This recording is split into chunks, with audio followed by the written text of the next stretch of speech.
Hoje, ministrado só pelos nossos jovens, e bênção isso, né?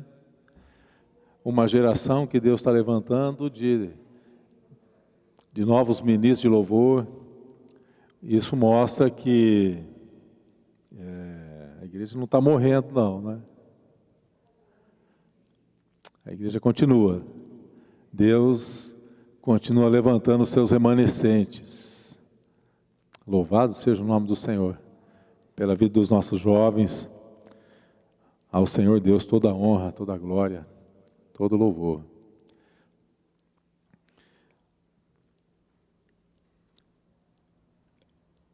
A pedagogia da aflição. É o título que eu dei para essa mensagem. A pedagogia da aflição.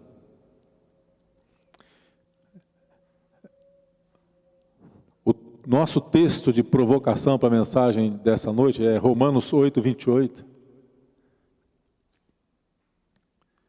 A palavra de Deus diz: sabemos que todas as coisas cooperam para o bem daqueles que amam a Deus, daqueles que são chamados segundo o seu propósito. Pai, nós te louvamos por tua graça, bondade, e agora queremos abrir o coração para que a tua palavra penetre em nossas vidas. Essa palavra que é alimento, que é leite, que é mel e que é espada, e que, Senhor, nos dá discernimento, ela possa nos ensinar nessa noite. Em nome de Jesus. Amém. Graças a Deus. Todas as coisas. Mas, veja, vamos vamos dar uma olhadinha no contexto deste capítulo, do capítulo 8. O capítulo 8 ele inicia no versículo 1, falando que não existe nenhuma condenação para aqueles que estão em Cristo, não há condenação.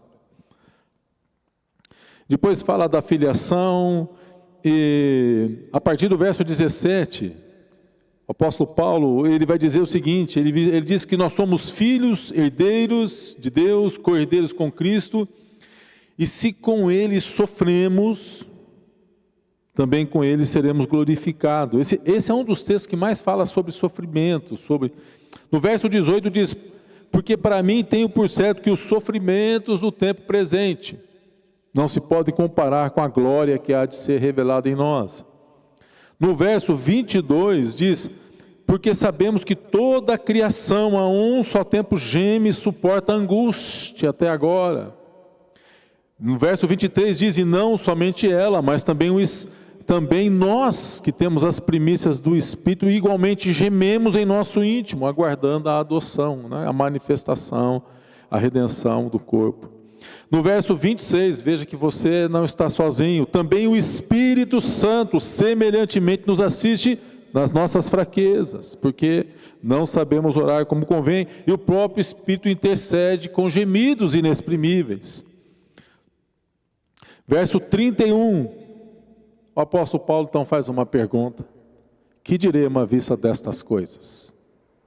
E no verso 35, ele já vai encaminhando para a conclusão do capítulo.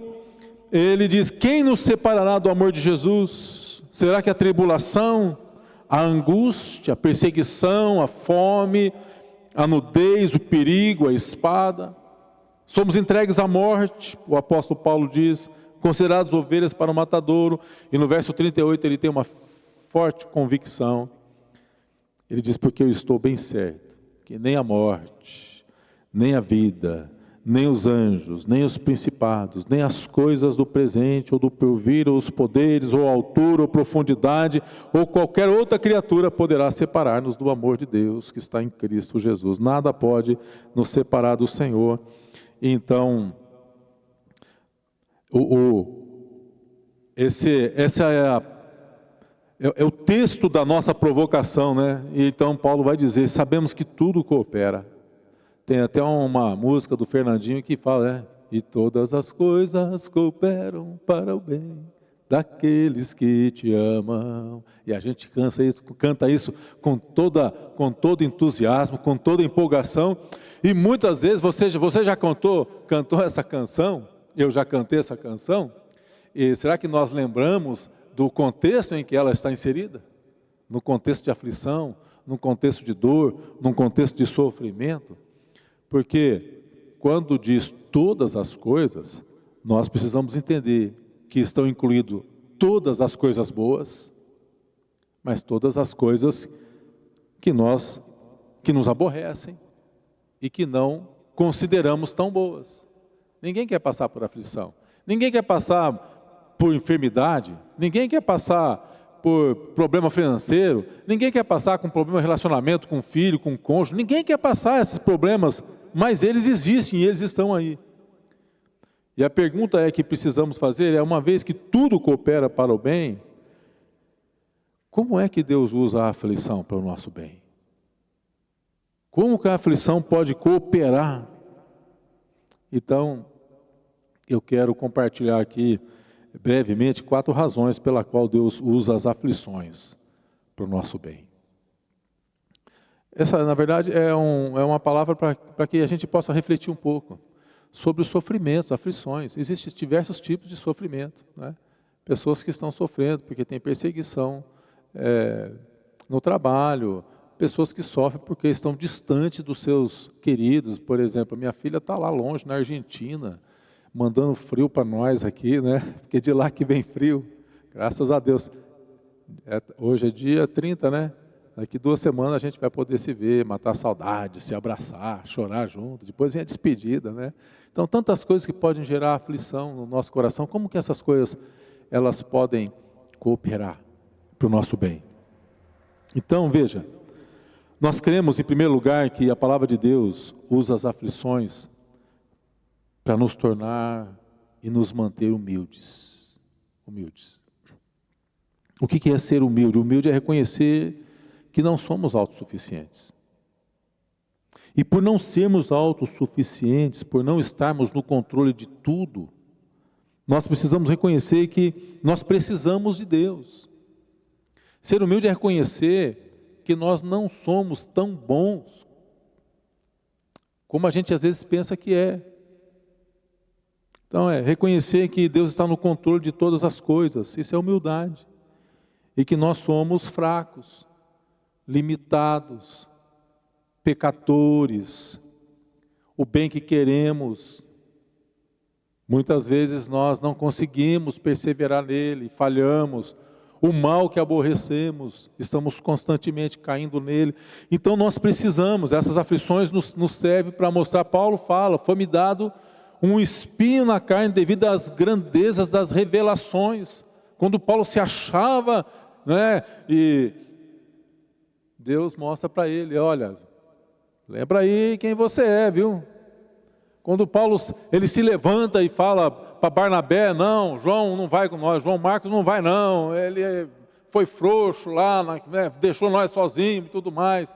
Então Deus, o espinho levanta e mostra para ele, olha Paulo, lembra rapaz. E Deus fala assim com a gente também, para nos manter humildes, reconhecer que nós dependemos dessa graça de Deus, dependemos de Deus para tudo. Aliás, Ele nos criou para a sua glória, para o seu louvor, e só existe vida nele, não existe vida fora de Deus, longe de Deus não existe, longe de Deus só existe o sofrimento, pelo sofrimento e pronto.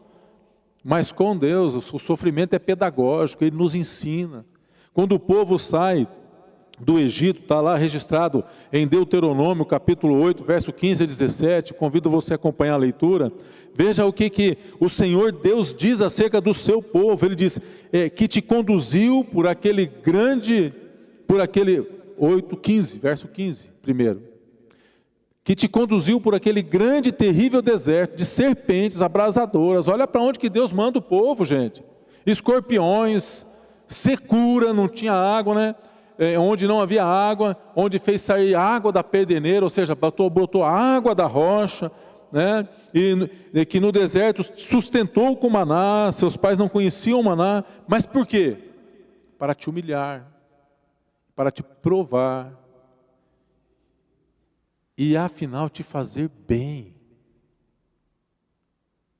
Deus não vê como a gente vê as lutas, as aflições, as provas. Deus não vê como a gente vê, não encara assim não. Deus, as coisas de Deus o fim é para fazer o bem para nós. E aí ele diz assim, ó, não digas no teu coração, a minha força, o meu poder, o meu braço adquiriram essas coisas, a minha vitória veio do meu braço, da minha sabedoria, do meu conhecimento. Não, vem de Deus, vem do Senhor que nos sustenta. Porque a aflição, a sofrimento, Ele nos coloca no pó, Ele nos coloca de joelho, e ali nós oramos, e ali nós dependemos do Senhor, e ali nós buscamos a face de Deus, nós reconhecemos o nosso pecado, dizemos, Deus, eu sou limitado, eu sou fraco, eu preciso da Tua graça. E Ele vem ao socorro. E aí nós queremos ter o quê? Nós queremos ter experiência com Deus. Eu quero ter experiência com o Senhor. O Senhor se revela a mim. Tanta gente tem tanto testemunho, e vai e fala, não é? E eu também quero ter testemunho. Então para ter testemunho tem que ter prova, tem que passar pela escola do deserto, tem que sentir essas coisas todas. E Deus vem, e Ele vem livre, e Ele vem e socorre, e Ele vem e estende a mão. Isso é que Deus faz na vida da gente, mas nós não queremos isso. A gente quer...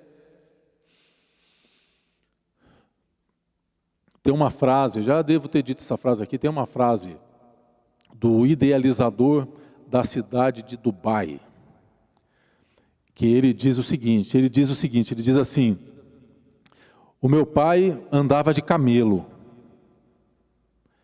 eu ando de Rolls Royce, o meu filho anda de Land Rover,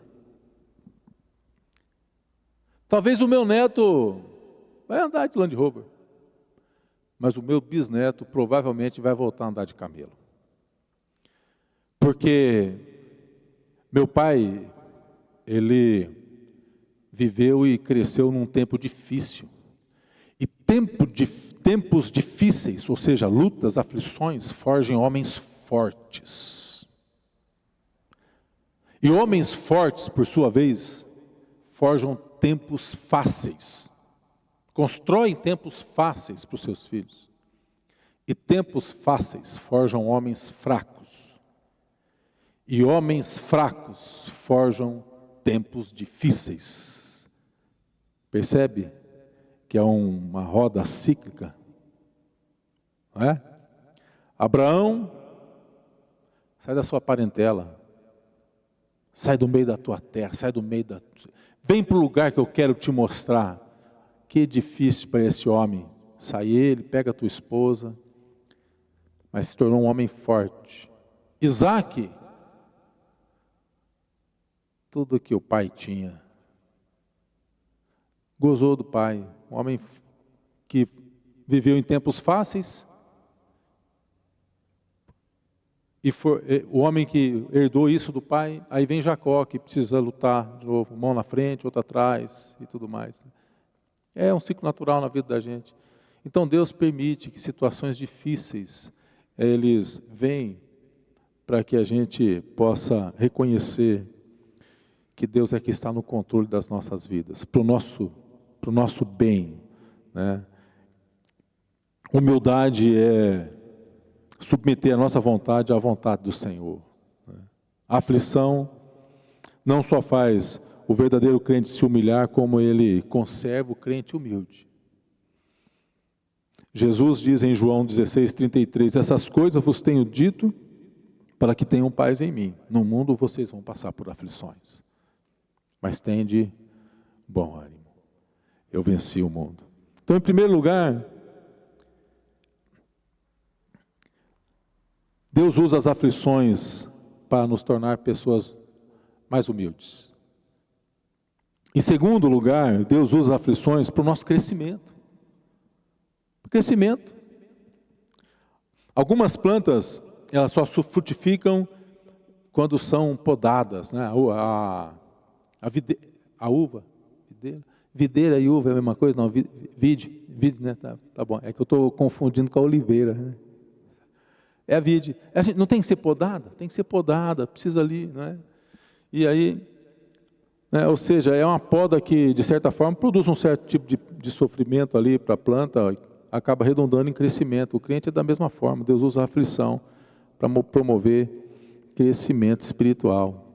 A aflição, ela trata do pecado com o objetivo de nos livrar dele, nos livrar do pecado. Olha o que o salmista diz no Salmo 119. Salmo 119, versos 65 e 67, diz assim: tens feito bem ao teu servo, Senhor, segundo a tua palavra. Ensina-me bom juízo e conhecimento, pois creio nos teus mandamentos. Antes de ser afligido, andava errado. Antes de ser afligido, andava errado. Mas agora, guardo a tua palavra. Deus nos disciplina. Mas a disciplina de Deus, ela vem para promover crescimento na vida da gente. Para que a gente possa crescer. E crescer em tudo naquele que é o cabeça, que é o Senhor Jesus. As provações são importantes. A gente não quer passar por elas, mas elas são importantes. E a provação, diferente da tentação, ela vem de Deus. E muitas vezes nós não queremos aquilo que vem de Deus. A prova vem... Parabéns, Aninha, pela prova. Viu como é que Deus é fiel. Mas essa prova só veio para mostrar que agora você está pronta para uma nova etapa. E assim nas nossas vidas. Deus permite a prova para que, aprovados, estejamos preparados para uma nova etapa que Ele tem para as nossas vidas, para a nossa vida espiritual. Por isso a provação é importante. A provação, ela vem de Deus e a provação serve para mostrar o quanto que, né, o Espírito Santo está trabalhando em nós e agora onde que Ele pode nos colocar no nível espiritual. Diferente da tentação, que não vem de Deus, a tentação vem do diabo e a tentação tem um único objetivo, nos distanciar da presença de Deus. A tentação, quando a gente cede à tentação, a tentação traz vergonha para a gente, porque a gente cai em pecado. Deus muitas vezes permite que na provação a tentação vem, mas Ele não permite que a gente seja provado ou tentado acima das nossas forças. É para promover crescimento. É para promover crescimento. Então, em primeiro lugar, a aflição serve para nos manter humildes. Em segundo, para promover crescimento espiritual. E em terceiro lugar, Deus também usa as aflições para promover nossa identificação com Jesus Cristo. Promover nossa identificação com Ele. Deus usa aflições para moldar o nosso rebanho, moldar o nosso caráter, a semelhança de Jesus, porque nós somos coparticipantes dos seus sofrimentos. Fomos criados à imagem dele. Em Hebreus capítulo 12, versos 10 a 11, olha o que diz: pois eles nos corrigiam, aqui está falando dos nossos pais paternos, né? Nos corrigiam por pouco tempo, segundo o melhor lhes parecia. Deus, porém, nos disciplina para aproveitamento, a fim de sermos participantes da sua santidade. Toda a disciplina com efeito no momento não parece ser motivo de alegria, mas de tristeza. Depois, entretanto, produz fruto pacífico aos que têm sido por ela exercitados, fruto de justiça. Então as aflições nos santificam, nos torna semelhantes a Jesus Cristo. Veja, Deus tinha apenas um filho, um único filho, sem pecado, mas sem nenhuma aflição. E Jesus vem e Ele, está lá em Isaías 53, Ele sofre por todos nós. Então todo o caminho que Jesus percorreu foi um caminho de aflição. E Jesus foi trilhado nesse caminho. E nós precisamos considerar então que Jesus não merecia sofrer. Mas nós merecemos por causa do nosso pecado, e Ele sofreu antes. Então nós sofremos, primeiro porque nós merecemos, mas segundo, porque nós nos identificamos com Jesus, que é o servo sofredor, que sofreu em nosso lugar. Isso é a garantia de que nenhuma aflição ou provação, ela será capaz de nos separar do amor de Jesus. O fato de você estar passando por lutas não é sinal de que Deus não te ama. Se Jesus não tivesse passado por lutas e aflições, nós teríamos um grande ponto de interrogação dentro do nosso coração. Porque Deus não me ama. Por que Deus permite que aconteceu isso com meu filho? Por que Deus permite que isso aconteceu comigo, que essa doença, que essa situação veio? Deus não me ama. Então isso não é verdade, porque Deus permitiu que o seu filho sofresse o pior tipo de sofrimento que uma pessoa podia ter. A morte, e morte de cruz. E é por isso que o apóstolo Paulo, lá na carta aos Filipenses, ele vai dizer: tende em vocês o mesmo sentimento que houve também em Cristo Jesus, qual sendo Deus, não usou por usurpação ser igual a Deus, mas esvaziou-se a si mesmo, tomando a forma de servo, humilhação. Humilhando-se,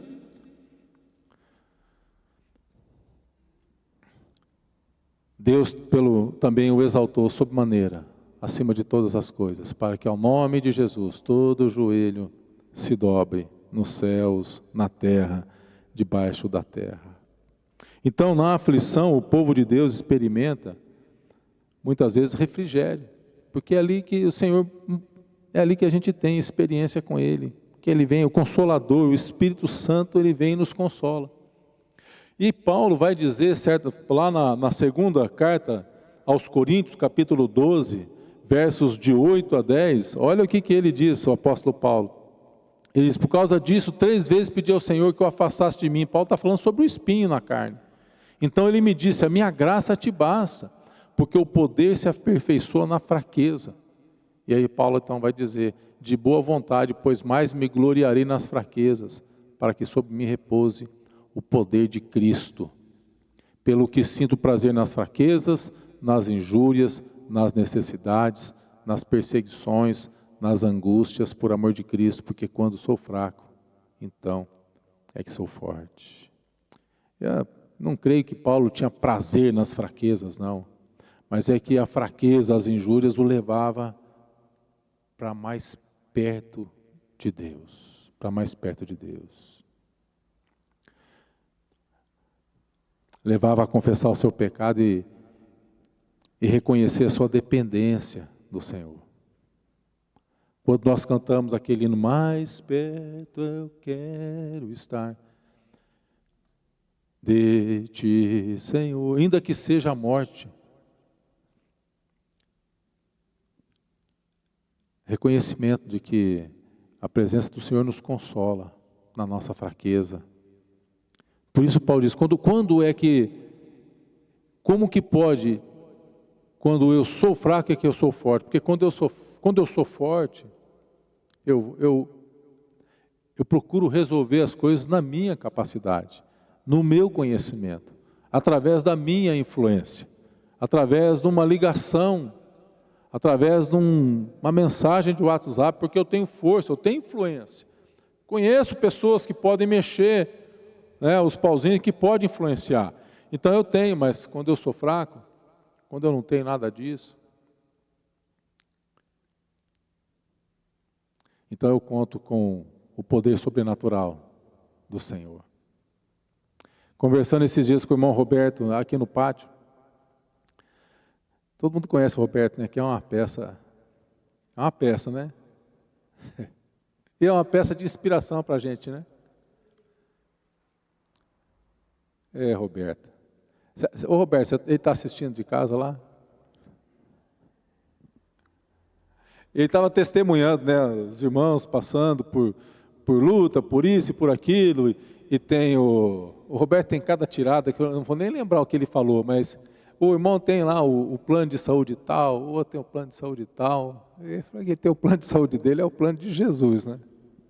E ele dá testemunho de como é que Deus opera na vida deste homem, né? Passando por todas as lutas, né? Alvo das nossas orações. Então é isso, nós vamos para a dependência do Senhor, para a dependência de Deus, identificação com o Senhor Jesus. Então, Paulo, quando ele diz que ele se gloria na fraqueza, nas aflições, é porque ele vai depender das orações dele, do mover de Deus, do poder do Senhor. Então, será que eu estou contente com a graça de Deus na minha vida, assim como eu estou hoje? Veja o que ele faz. O Temanita disse a Jó, no capítulo 5, verso 17 a 19, diz assim: bem-aventurado é o homem a quem Deus disciplina, aflição. Não despreze, pois, a disciplina do Todo-Poderoso, porque Ele faz ferida e Ele a ata. Ele fere e as suas mãos curam. De 6 angústias te livrará, e na 7ª o mal não te tocará. Esse é o nosso Deus. E Ele faz isso para que a gente continue em humildade, para o nosso crescimento, para o nosso fortalecimento e para a nossa dependência dEle. E em último lugar, irmãos, Deus usa as aflições para promover a nossa fé. As aflições promovem a fé. Testemunho de fé. Eu estava assim e hoje, pela graça de Deus, não é? A aflição, ela coopera para o bem, trazendo um depósito de experiência com Deus. Porque é na aflição que a gente corre, busca o Senhor e a nossa fé é fortalecida. A gente vai ali na palavra, a gente vai buscar uma palavra, Deus fala com a gente e a gente começa a colocar aquilo em prática, né? Se fosse permitido que a gente desfrutasse só dos prazeres, só dos deleites dessa vida, o que seria de nós, né? Então, nós deixaríamos de depender da presença de Deus. Esqueceríamos do Senhor. É por isso que o salmista, não é salmista, não, acho que é Salomão que vai dizer: Senhor, não deixa com que eu fique pobre, de tal forma que eu venha roubar e defraudar o seu nome, mas também não me dá, né, toda a riqueza, de tal forma que eu venha me esquecer do Senhor. Eu preciso manter uma certa dependência do Senhor, sempre, sempre. Nós precisamos depender dEle para tudo, né? É por isso que nós oramos e agradecemos cada refeição, reconhecendo que não é o nosso, não é apenas o meu trabalho, é a condição que Ele me dá, para que eu possa ganhar o pão. E quando eu deposito o meu dízimo e a minha oferta, eu estou reconhecendo que a minha dependência dEle. Quando eu omito essa prática, eu estou dizendo que eu não dependo de Deus. Olha que coisa é essa. Quando eu omito o meu dízimo, minha oferta, eu estou dizendo ao Senhor que eu não dependo dEle, que eu dependo só de mim e que eu me basto. Mas quando eu deposito, devolvo, eu estou dizendo: Senhor, tudo vem de Ti e tudo é para Ti. Tudo vem do Senhor. Então veja, porque é uma tentação nós pensarmos que aquele irmão que é abençoado, que é próspero, que não tem problema financeiro, que ele não tem problema na vida, que ele não tem aflição. Isso é um ledo engano. Tem aflição, sim, tem problemas também, né? E a nossa fé, uma vez confirmada, ela promove a esperança em nós, né? Então, a aflição, ela é proveitosa porque ela prepara o povo para nós recebermos a herança celestial. O apóstolo Paulo, ele afirma então: porque a nossa leve e momentânea tribulação produz para nós eterno peso de glória acima de toda comparação. Está lá no segunda carta de Paulo aos Coríntios, capítulo 4, verso 17. Então Jesus nos livra da morte, do sofrimento eterno, das aflições. No dia a dia Ele está conosco. É por isso que essas histórias estão todas ali na Bíblia. O povo atravessando o deserto, tendo que enfrentar o faraó, tendo que vencer as suas lutas, as suas batalhas com humanamente falando, estavam vencidos, mas Deus dá tanta estratégia para o povo, louvor, adoração. Tem batalha que é vencida só com louvor, só levantando louvor, arma de vitória.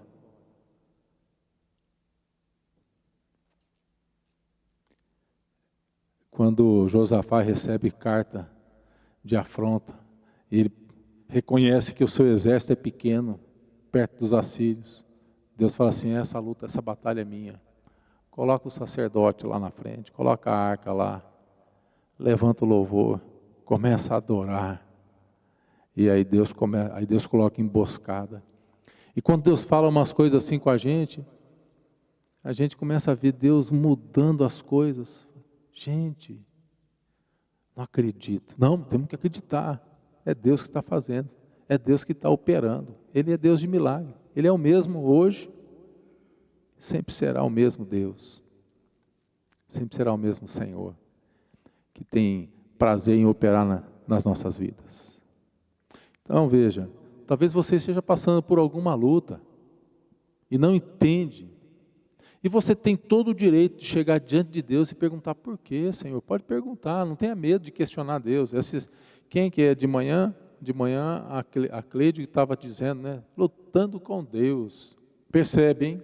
Não é contra Deus, porque ninguém é páreo para Ele. É lutando com Ele. É assim, eu e Deus contra a rapa. É lutando com Deus. Jacó não lutou contra Deus, não. Lá no Val de Jaboque, Jacó lutou com Deus. Deus ao seu lado. E nós podemos tê-lo ao nosso lado todos os dias. Senhor, abençoa a minha vida, abençoa o meu trabalho. Aí você está naquela empresa, que é uma empresa que, sei lá, está tudo errado. Abençoa o meu chefe, o meu patrão, faz a diferença na minha vida lá. Começa a abençoar. Por que você não pode abençoar? Jesus diz que se a gente só cumprimentar os da fé, vão ser igual os gentios. Temos que abençoar e orar os que não é da fé também, abençoar, afinal de contas Deus manda o seu sol e a sua chuva sobre todos, né? Senhor, chove na minha horta e chove na horta do meu irmão. Vamos abençoar o meu irmão. Não tem uma música que é assim? Bem parecido, né?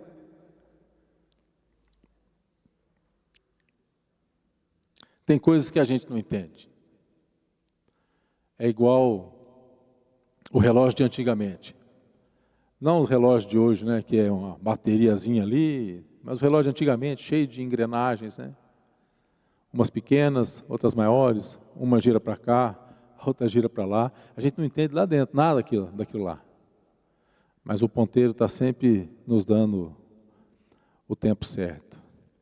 E muitas vezes acontece assim com a gente também. A gente não entende algumas coisas na vida. Mas nós precisamos crer que o Senhor está nos conduzindo para um caminho certo, um caminho eterno. Então as aflições, dentre tantas outras coisas, elas nos servem para nos manter humildes, para o nosso crescimento espiritual, para nós nos mantermos na dependência do Senhor. Amém? Vamos orar ao Senhor, colocar as nossas vidas e talvez você esteja passando por alguma luta, por algum tipo de aflição e Deus talvez esteja te revelando alguma coisa ao teu coração. Né? Deus quer mexer com você nessa hora. Dependa mais do Senhor. Creia que Ele o ama. E que Ele tem um propósito para você nessa luta que você está passando. Tome para você essa palavra que o apóstolo Paulo está dizendo, dentro desse contexto de tantas lutas, de tanto sofrimento, que todas as coisas cooperam para o bem daqueles que amam a Deus. Você ama a Deus. Essa canção devia estar no nosso coração todos os dias, né? Te amo, Deus. A tua graça nunca falha. Desde quando me levanto até eu me deitar, eu cantarei da bondade de Deus. És fiel em todo o tempo. Então coloque agora a tua luta diante do Senhor. Pai, em nome de Jesus, nós queremos neste momento reconhecer a Deus a nossa limitação e queremos, ó Pai, assim como o apóstolo Paulo pôde ter essa certeza, essa clareza para a sua vida, dos tantos sofrimentos que ele tinha, entendendo que tudo cooperava para o bem dele, e que tudo coopera para o bem da sua igreja, para o crescimento, até mesmo a perseguição romana, aquela perseguição sangrenta, ela contribuiu para que a igreja crescesse de tal forma. A igreja nunca parou de crescer, ela alcançou todos os continentes, e nós cremos que, Pai, assim como esse propósito é para a igreja de forma geral, nós cremos que o Senhor também tem propósito pessoal na vida de cada servo teu, de cada filho, de cada filha tua. Senhor, em nome de Jesus, que essa dor, que essa aflição, que esse sofrimento que o teu filho, tua filha pode estar passando, possa promover todos esses benefícios, Senhor, para que cresçam na fé, para que sejam fortalecidos em fé, para que possam ter experiência do Deus que provê, do Deus que se levanta, do Deus que fecha a boca do leão. Sim, alguns lançados na jaula, mas que possa ter a experiência do Deus que fecha a boca do leão, a outros lançados na fornalha do fogo, mas que possam ter a experiência do quarto homem da fornalha, aqueles que são obrigados a passar pelo rio, mas as águas não vão submergir, Senhor, aqueles, ó Pai, que passam pelo deserto, mas no deserto chove o maná, lá vem, ó Deus, a tua provisão, Pai, aqueles que estão, Senhor, precisando de um toque de cura, Pai, que a tua mão poderosa venha sobre a vida de cada um dos seus servos e servas, e que eles possam experimentar o teu cuidado, o teu milagre, a tua provisão, e possam ter uma experiência com o Deus vivo.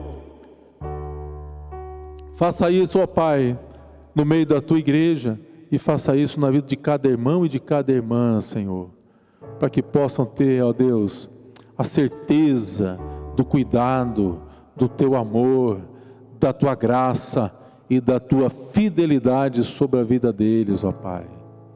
Portanto, Senhor, faz-nos enxergar melhor, ó Deus, as aflições e os sofrimentos como oportunidade que temos de levar a Ti, ó Deus, todas as nossas angústias em oração, fazer com que cada dor, com que cada luta sejam elevadas a Ti, Senhor, com oração, ó Pai, reconhecendo, ó Deus, que nada podemos sem Ti, reconhecemos, Senhor, que o Senhor é que pode todas as coisas, o Senhor é que vence as nossas batalhas, ó Pai.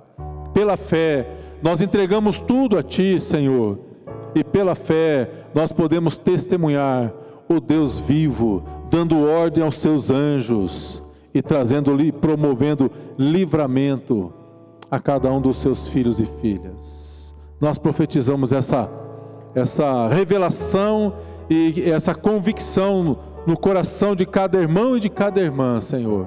Não estamos sozinhos, o Senhor está conosco. Louvado e bendito seja o nome de Jesus Cristo. Amém. Graças a Deus. Aleluia. Vamos cantar essa canção e depois nós vamos receber os avisos e a bênção do Senhor. Te amo, Deus, tua graça nunca falha, todos os dias eu estou